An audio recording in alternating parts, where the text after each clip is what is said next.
Hello नमस्कार, आप सभी का फिर से स्वागत है सत्या फैक्ट्स के ऊपर। मैं हूं सत्या सा और इस वीडियो के अंदर अपन इंडियन हिस्ट्री के एक significant chapter the national emergency of 1975 के बारे में बात करने वाले हैं। इस वीडियो के अंदर अपन बात करेंगे कि इमरजेंसी को लगाने के पीछे क्या क्या कारण रहे थे, इमरजेंसी के दौरान भारत के अंदर कौन कौन सी घटनाएं घटित हुई और इमरजेंसी के खत्म हो जाने के बाद में इमरजेंसी ने भारत की राजनीति पर क्या प्रभाव छोड़ा। तो वीडियो के अंदर जहां जहां से भी फैक्ट्स कलेक्ट किए गए हैं उन सब की लिंक आपको डिस्क्रिप्शन में मिल जाएगी, जहां से आप जाकर वीडियो में बताई गई बातों और फैक्ट्स को क्रॉस चेक कर सकते हो। तो इमरजेंसी के बारे में बात करें उससे पहले अपन लोगों को 1970 से 1975 के बीच में भारत की राजनीतिक, आर्थिक और सामाजिक कंडीशन के बारे में बात कर लेनी चाहिए। भारत की आर्थिक कंडीशन तो कुछ ज्यादा खास थी नहीं, मंदी की स्थिति चल रही थी। राजनीति के अंदर इंदिरा गांधी जी का जगह जगह पर विरोध प्रदर्शन हो रहा था और समाज में अशांति फैली हुई थी। इसी के साथ 1974 में गुजरात में वहां के स्टूडेंट्स और मिडिल क्लास लोगों ने मिलकर गुजरात में बढ़ रहे भ्रष्टाचार के खिलाफ जयप्रकाश नारायण के नेतृत्व में वहां के सीएम चिन्नाबाई पटेल के खिलाफ नवनिर्माण आंदोलन चला रखा था। इस आंदोलन के अंदर 100 से ज्यादा लोगों की मौत भी हो चुकी थी और साथ ही 1975 के अंदर रेल स्ट्राइक भी चल रही थी, जो वहां पर काम करने वाली लेबर के वर्किंग टाइम को कम करने के लिए चलाई गई थी। तो इन्हीं सब बातों को हवाला देते हुए इंदिरा गांधी जी ने राष्ट्रपति फखरुद्दीन अहमद अली के साथ में मिलकर या फिर उनकी मदद से भारत के अंदर इमरजेंसी की घोषणा की। मैक्सिमम लोग जब भी इमरजेंसी के बारे में बात करते हैं तो इतना सा ही बताते हैं, लेकिन केवल ये सारी घटनाएं इमरजेंसी लगाने के पीछे का मेन रीजन नहीं हो सकती है। कुछ लोगों का यह मानना है कि इमरजेंसी लगाने के पीछे इंदिरा गांधी जी का निजी स्वार्थ था। दरअसल हुआ यूं था कि 1971 के अंदर लोकसभा चुनाव हुए और इन चुनावों के अंदर यूपी की रायबरेली की सीट से इंदिरा गांधी जी ने चुनाव लड़ा। उनके विपक्ष में थे राज नारायण, बड़ा ही इंपॉर्टेंट नाम है, मैं चाहता हूँ कि आप इसको थोड़ा याद रखें। जब इलेक्शन का रिजल्ट आया तो इलेक्शन के अंदर इंदिरा गांधी जी की जीत हो गई, लेकिन राज नारायण को ये जीत थोड़ी पसंद नहीं आई और उनका यह मानना था कि इंदिरा गांधी जी ने चुनाव के अंदर धांधली की।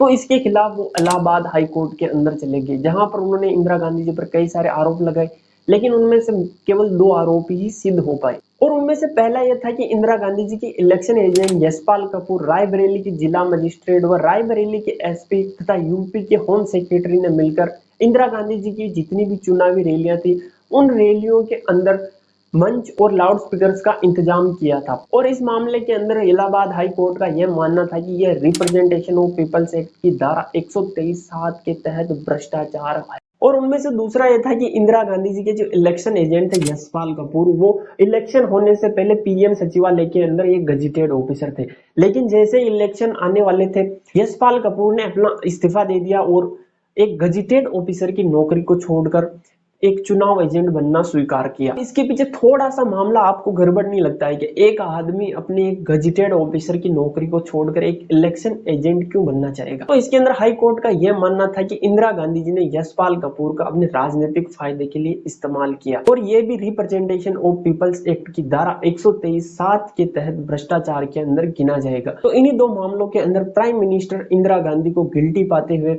जस्टिस जगमोहन सिन्हा ने उन्हें 6 साल के लिए इलेक्शन से बैन किया और उन्हें अपने प्रधानमंत्री पद से इस्तीफा देने की भी सजा सुनाई। लेकिन हमारे कॉन्स्टिट्यूशन के अनुसार अगर आप हाई कोर्ट के फैसले से संतुष्ट न हो तो आप उसके खिलाफ सुप्रीम कोर्ट के अंदर जा सकते हो और इसी की वजह से इंदिरा गांधी जी सुप्रीम कोर्ट के अंदर चली गई, जहां पर जस्टिस वी.आर. कृष्ण अय्यर ने उन्हें अंतरिम सुनवाई के अंदर यह आदेश दिया कि आप पीएम पद पर तो रह सकते हैं, लेकिन आपकी सांसद सदस्यता रद्द कर दी जाती है। आपके सांसद के सारे अधिकार छीन लिए जाते हैं, आपको पेंशन भी नहीं मिलेगी सांसद की और तनख्वाह भी नहीं मिलेगी। लेकिन ये जो भी आदेश दिए गए थे, जो भी रियायतें इंदिरा गांधी जी को दी गई थी, वो अंतरिम सुनवाई के अंदर दी गई थी। ये कोर्ट का फाइनल वर्डिक्ट नहीं था। कोर्ट का फाइनल वर्डिक्ट अगली सुनवाई को होने वाला था। लेकिन इंदिरा गांधी जी को कहीं ना कहीं लग रहा था कि शायद उनको गिल्टी साबित होना पड़ेगा यहाँ पर और अपने पीएम पद से इस्तीफा देना पड़ेगा।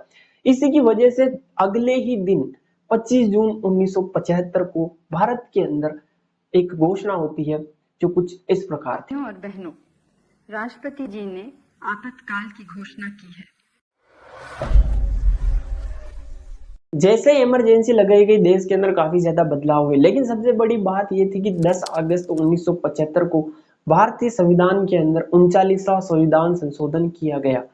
इस संविधान संशोधन के अंदर यह था कि भारत के राष्ट्रपति, प्रधानमंत्री, लोकसभा अध्यक्ष से संबंधित जितने भी मामले होंगे उनमें कोई भी फैसला जुडिशरी सिस्टम यानी कि न्यायपालिका नहीं ले सकती है। उनका फैसला जो भी होगा वो संसद द्वारा निर्मित एक अथॉरिटी के द्वारा लिया जाएगा। लेकिन मेरे को यह समझ में नहीं आ रहा है कि ऐसी कौन सी अथॉरिटी होगी जो अपने ही मालिकों के खिलाफ जाएगी। तो यह संविधान संशोधन तो केवल इसलिए किया गया है क्योंकि किसी कोर्ट ने एक बार तो पीएम को सजा सुनाने की गुस्ताखी कर दी, लेकिन यह गुस्ताखी बार बार ना हो। लेकिन फिर 7 नवंबर 1975 को सुप्रीम कोर्ट ने 39वें संविधान संशोधन को अमान्य कर दिया। अब आगे बढ़े उससे पहले मेरा आपसे एक सवाल है कि मान लो अगर 39वां संविधान संशोधन लागू हो जाता तो क्या भारत एक संवैधानिक राष्ट्र रह पाता? Comment your answer. इसी के साथ इमरजेंसी के टाइम पर लोगों की नागरिक स्वतंत्रता को छीन लिया गया था और इसी के साथ उनके फंडामेंटल राइट्स को सस्पेंड कर दिया गया था।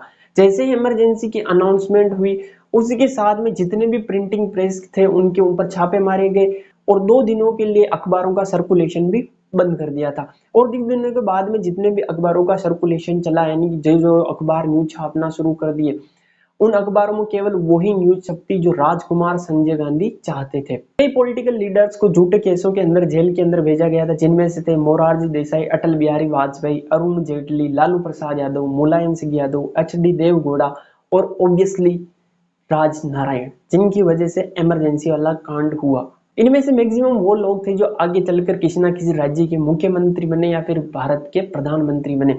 ये सब तो चलो इमरजेंसी के टाइम पर आम लोग थे, लेकिन इमरजेंसी के टाइम पर आचार्य जे.बी. कृपलानी को भी जेल में भेजा गया था, जो भारत के स्वतंत्रता सेनानी थे और आजाद भारत के कांग्रेस के पहले अध्यक्ष भी रह चुके थे। जब एक लोकतांत्रिक देश के अंदर इंदिरा जी राजतंत्र की फीलिंग ले रही थी तो इस फीलिंग को लेने से संजय गांधी भी नहीं चूके और उन्होंने भी एक राजतंत्र की राजकुमार वाली फीलिंग ले ही ली। संजय गांधी द्वारा गांवों को चारों ओर से घेर कर पुलिस के द्वारा लोगों को घसीट घसीट कर जबरदस्ती उनकी नसबंदी कराई गई थी और इस कैंपेन के अंदर 2000 से ज्यादा लोगों की मौत भी हो गई थी। ये केवल आदमी थे, 2000 से ज्यादा केवल आदमी मरे थे इस कैंपेन के अंदर। हाँ, मैं मानता हूं कि बढ़ती हुई जनसंख्या पूरे देश के लिए एक समस्या हमेशा से रही थी, पहले से भी थी और अभी भी है, लेकिन ये जो तरीका इस समस्या से निपटने के लिए बनाया गया वो अमानवीय था। इमरजेंसी के टाइम पर लोगों के फंडामेंटल राइट्स को सस्पेंड कर दिया गया था और इसका सबसे बड़ा खामियाजा गरीब लोगों को उठाना पड़ा था। दुनिया के अंदर जब भी कुछ होता है तो उसका सबसे ज्यादा खामियाजा गरीब लोगों को ही उठाना पड़ता है। गरीब लोग जो भी मजदूरी करते थे उनके मालिकों द्वारा उनकी मजदूरी को आधा कर दिया गया था। इसलिए मैं कहता हूं कि लोकतंत्र के अंदर अगर राजतंत्र वाला मजा लेना है तो आप इमरजेंसी लगा दो। इसी के साथ इंदिरा गांधी जी ने कई पॉलिटिकल लीडर्स को बेवजह जेल के अंदर भी डाल दिया था, तो उनके सपोर्टर्स भी इंदिरा गांधी जी का जगह जगह विरोध कर रहे थे और बाकी जो गरीब लोग परेशान थे वो भी इसका विरोध करने लगे। तो 1977 के आते आते भारत के अंदर इंदिरा गांधी जी के खिलाफ काफी ज्यादा विरोध होने लग गया, जिसकी वजह से इंदिरा गांधी जी को मार्च 1977 को इमरजेंसी को हटाना ही पड़ा। इमरजेंसी को इंडियन डेमोक्रेसी का डार्केस्ट पीरियड कहा जाता है, लेकिन ये इमरजेंसी लोगों को अपने फंडामेंटल राइट्स की वैल्यू के बारे में अच्छे से बताती है कि अगर आपके फंडामेंटल राइट्स को छीन लिया जाए तो आपकी क्या हालत हो सकती है। फंडामेंटल राइट्स के बारे में जब अपन सुनते हैं तो सोचते हैं कि ये कुछ काम के नहीं है, लेकिन ये वो छोटी छोटी चीजें जब अपने पास में नहीं होती तो इनकी अहमियत हमें पता लगती है। इसी के साथ ही इमरजेंसी के अंदर कई पॉलिटिकल लीडर्स को जेल भेजा गया था, उनकी पॉपुलैरिटी अचानक से बहुत ही ज्यादा बढ़ गई थी। इसी की वजह से इमरजेंसी के हटते ही भारत के अंदर पहली नॉन कांग्रेस सरकार बनी।